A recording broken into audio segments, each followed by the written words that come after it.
Bonjour, alors aujourd'hui on va démonter et nettoyer le filtre à air de la Focus. Donc petite astuce déjà pour ouvrir le capot sur les Focus RS ST, peut-être d'autres modèles de Focus d'ailleurs. Un tour de clé, un deuxième, voilà.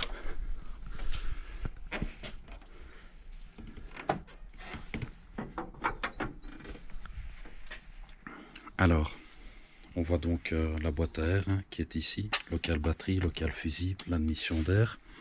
Donc on va devoir démonter à plusieurs vis, il y a une ici, il y en a une là en dessous, on ne voit pas bien, et une ici. Donc 4 vis à enlever pour ouvrir le couvercle de la boîte à air. Voilà, alors en termes d'outillage, il n'y a pas besoin de grand chose. Une visseuse, un embout métrique 7 hexagonal. Ici en démontant, je vois que ça a été un peu trop serré. On voit ici que le plastique est fendu. Ça a été trop serré en fait, probablement avec une visseuse à choc, peut-être quelque chose de ce genre là. Donc pour dévisser, on prend la visseuse. Pour visser, visseuse aussi, mais on mettra peu de coupe sur le mandrin. Et puis on finit à la main et on serre délicatement, il n'y a pas besoin de serrer comme un sauvage. Alors voilà, les 4 vis ont été démontées. Donc voilà, elles sont posées là sur le tablier. Il suffit de déclipser, tout simplement, voilà, hop, ça sort. Voilà. Alors ici, on arrive effectivement sur une boîte à air. On voit qu'il y a un filtre KN, c'est rouge. Donc ça veut dire que ce n'est plus le filtre à air d'origine. Mais par contre, c'est toujours avec l'admission par l'air extérieur. Donc ça, c'est toujours mieux, évidemment, que le cône posé dans le capot moteur avec l'air chaud. Donc ici, voilà, on va démonter le filtre à air. On va le déclipser.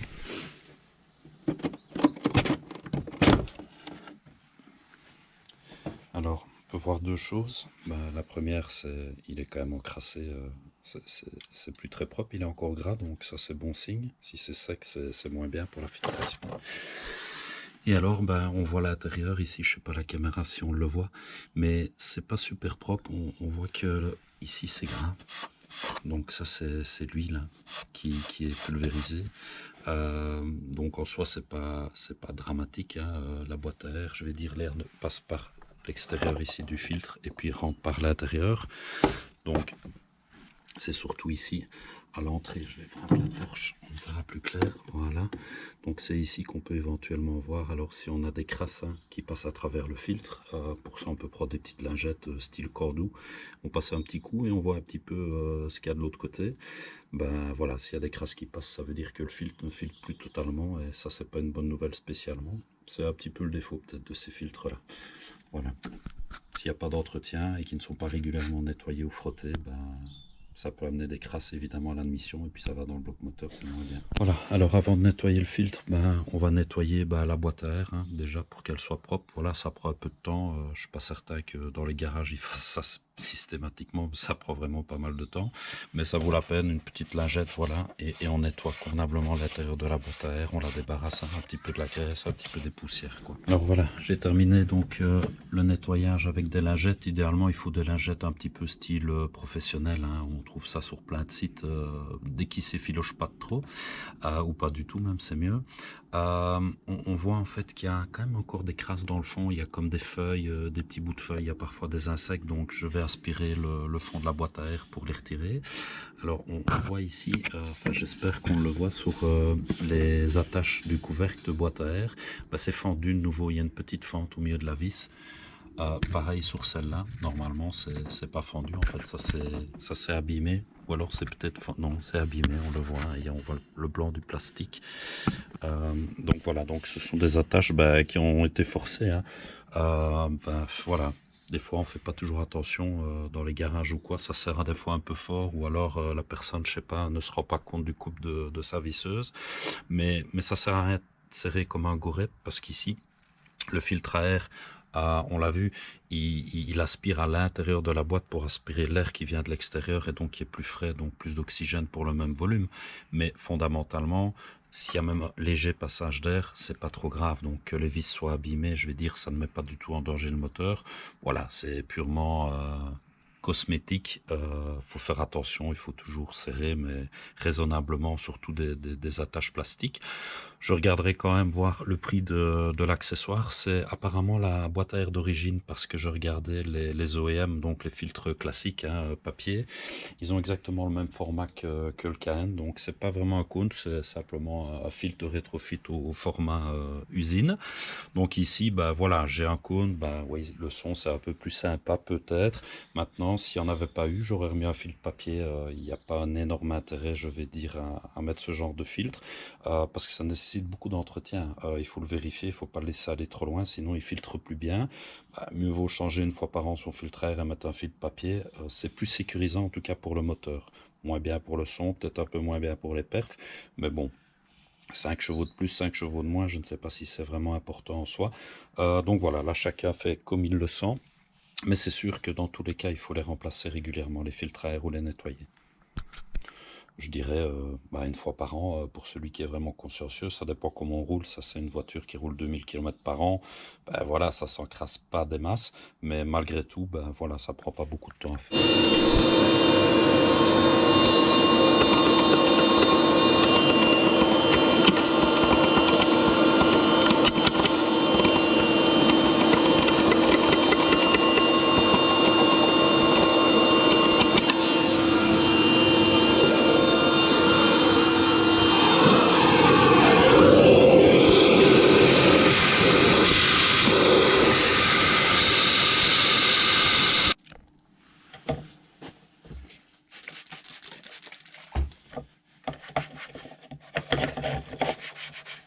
Voilà, pour le nettoyage, ben, voilà, un spray hein, de nettoyage, c'est pas mal.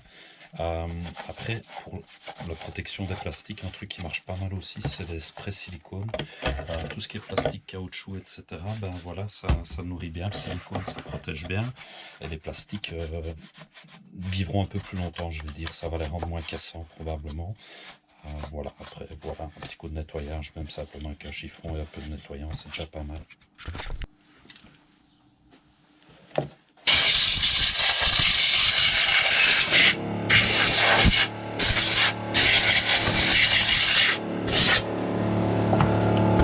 Donc c'est nettoyé, ben voilà, c'est fatalement plus joli qu'avant. Donc voilà, maintenant on arrive à la partie nettoyage hein, du KN. Bon, en gros, si c'est un filtre papier, ben, on peut le remonter directement, c'est plus rapide. Le nettoyage, ben, ça prend un petit peu de temps. Alors ici, on voit que c'est les produits du fabricant, hein, donc qui fournit son Power Clean, produit de nettoyage, et l'huile. Le mode d'emploi, bah, toujours bien le lire. En gros, les instructions, c'est pulvériser abondamment des deux côtés, laisser agir, mais ne pas laisser sécher le produit. Donc, il parle de 10 minutes. Ensuite, rincer à l'eau froide. Basse pression, donc pas de jet de Karcher, pas de soufflette, etc. dedans, c'est pas une bonne idée.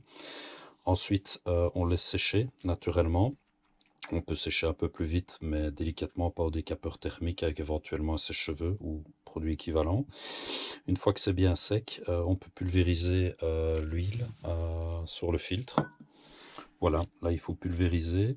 Il faut ensuite laisser sécher. 20 minutes, ils parlent. Et alors, ils disent remettre de l'huile partout, des taches blanches seront encore visibles. Voilà, l'huile, c'est ce qui va garder prisonnier ben, les très très très très fines poussières, hein, donc silice, etc. Ça, c'est important de bien huiler. Si c'est pas bien huilé ou que le filtre est sec, ben, il va pas filtrer correctement et fatalement, le moteur ben, va aspirer des choses qui ne devraient pas. Utiliser un petit un demi-bidon en fait liquide lave-glace que j'ai coupé en deux hein, pour ne pas en mettre partout. Voilà, on pulvérise abondamment, extérieur, intérieur, et puis on laissera agir alors avant de rincer. Je prends un petit pinceau, on peut éventuellement frotter légèrement pour faire pénétrer un petit peu le produit. Voilà, délicatement, hein, sans abîmer évidemment le filtre. Voilà, bien pulvérisé aussi à l'intérieur. Voilà, c'est assez fastidieux hein, comme nettoyage, franchement ça, ça prend du temps. Hein. Alors ici, je ne sais pas si on voit bien, mais à l'intérieur du filtre, ben, on voit qu'il y a pas mal de crasse hein, agglomérées, feuilles, insectes, petits débris en tout genre. Donc ça, c'est un filtre ben, voilà, qui est vraiment fort encrassé. On verra, je vais frotter au pinceau, puis on verra bien après passer de l'eau. En tout cas, il faut tout bien sortir. Hein, il faut qu'il soit nickel avant de remettre l'huile.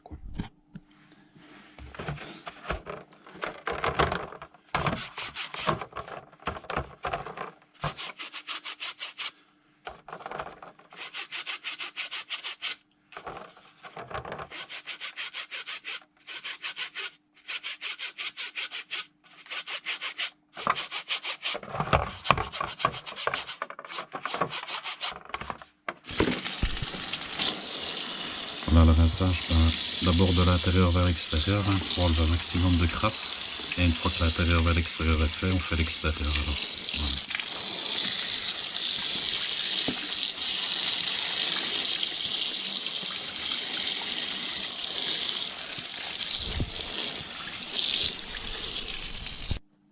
Voilà, alors ici le filtre il était vraiment fort sale, donc deuxième nettoyage, on repasse une fois pour enlever un maximum de crasse et vraiment bien nettoyer. Je pense qu'après 2 nettoyages ça devrait aller, mais c'est quand même fort sale. Bon, voilà ce que ça donne après le deuxième nettoyage. On voit un peu plus de blanc, donc ça c'est bon signe. Ça veut dire que on voit la couleur vraiment du coton. Après, il est encore encrassé malgré tout. Il n'est pas super propre, mais bon, comparé à tantôt, c'était quand même vachement pire. Il y a encore des petites crasses coincées, donc je vais essayer de les déloger gentiment au compresseur, mais de loin et pas trop fort, donc il faut régler la soufflette pas trop fort et se mettre loin du filtre, histoire qu'il n'y ait plus de crasse quand même à l'intérieur avant de remettre l'huile, ce sera plus propre. Et puis après, il faudra laisser sécher.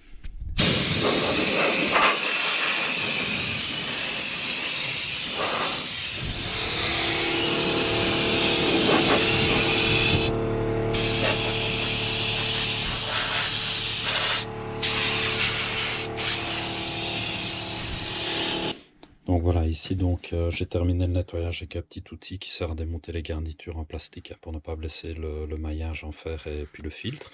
J'ai sorti une petite coquille d'escargot, voilà, il y avait des petits trucs coincés. J'ai passé un petit coup de soufflette, mais gentiment, pas 10 bars à 1 centimètre.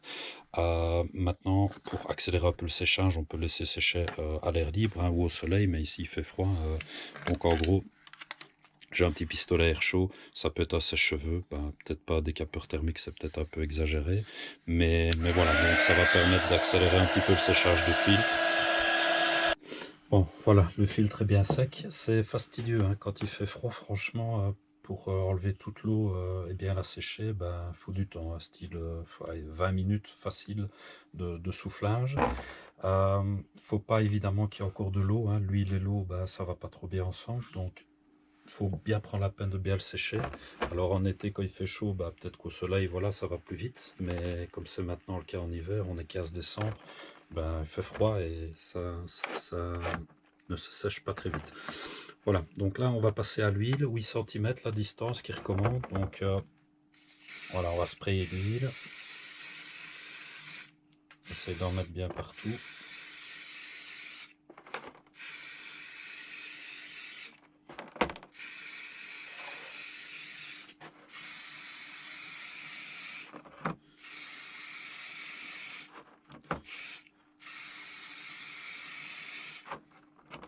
Voilà, après il faudra attendre 20 minutes que ça sèche et ensuite on fait une petite repasse là où c'est encore blanc.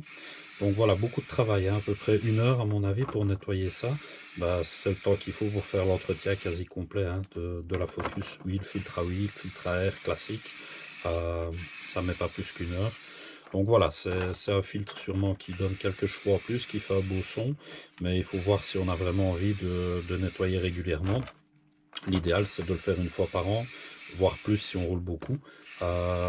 Sinon ça s'encrasse et c'est très difficile à nettoyer. Bon voilà, on va procéder au remontage. Donc voilà, on voit que le filtre a récupéré sa couleur quand même plus rouge, moins noire. Alors, mise en place du filtre. Donc on rentre d'abord, hop, voilà, l'embout, on presse. Voilà, on a entendu le clac. Il n'y a pas d'embout de serrage à l'intérieur. Il n'y a pas de collier de serrage, pardon. Alors, il faut bien vérifier que le filtre est bien clipsé. En fait, il y a une forme en fait en plastique. Voilà, je vais montrer. Je ne sais pas si on voit bien, mais il y a une petite lèvre en plastique. Donc, il va falloir bien ajuster le filtre. En fait, il rentre comme dans une glissière.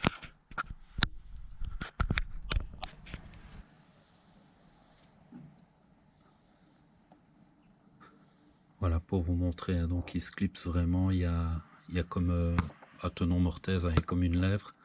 Il faut bien clipser l'embout, le bout du filtre noir, le rond, dans la glissière. Voilà, alors on va remettre le couvercle de la boîte à air. Alors sur le couvercle, on voit aussi qu'il y a la fameuse encoche. Je sais pas si on la voit bien, voilà. Ici, de nouveau, il va falloir bien clipser la partie plastique ici du filtre dans la lèvre ici. Hein.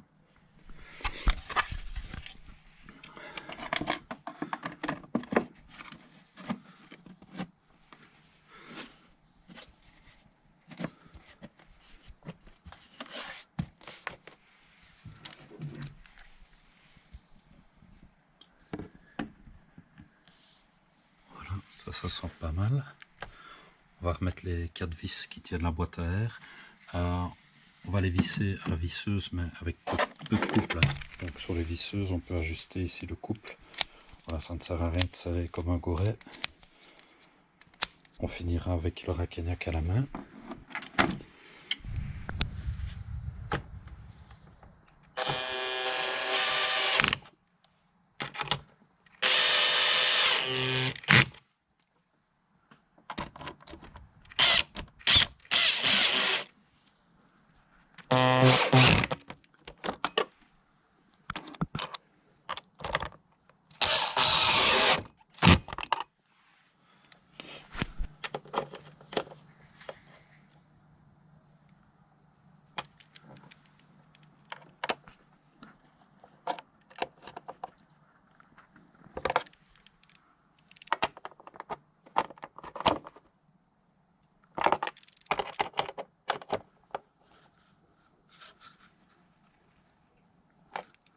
Voilà, serrage à la main gentiment, vraiment léger. On en profite pour vérifier que les colliers des durites d'admission non pas du jeu sont bien serrés.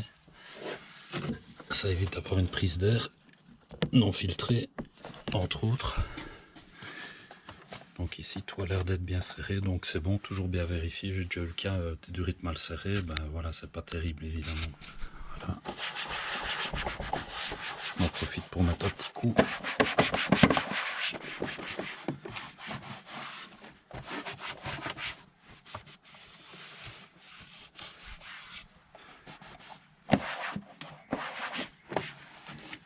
Et voilà, c'est terminé. Bon ben, si c'est un filtre à air d'origine, c'est 10 minutes max hein, pour le remettre en place. Si c'est un filtre nettoyable, réutilisable, de façon comme les marques KN Green, etc., ben là on a vu c'est beaucoup plus compliqué. Voilà, c'est à chacun son choix, je vais dire. Il n'y a pas vraiment de bon ou de mauvais. Je dirais que la prochaine fois que je fais l'entretien, huile, filtre à huile, etc., je pense reposer un filtre papier classique d'une bonne marque pour la facilité et peut-être pour la filtration aussi. Laisse passer moins d'air, mais peut-être laisse passer aussi éventuellement moins de crasse. Donc voilà, ça chacun se fera son opinion. Au niveau du son, ben, on verra ce que ça donne. Hein. Peut-être que le filtre à air d'origine, ben, ce sera moins sympa que le KN. Mais voilà, c'est toujours une question de choix et de compromis.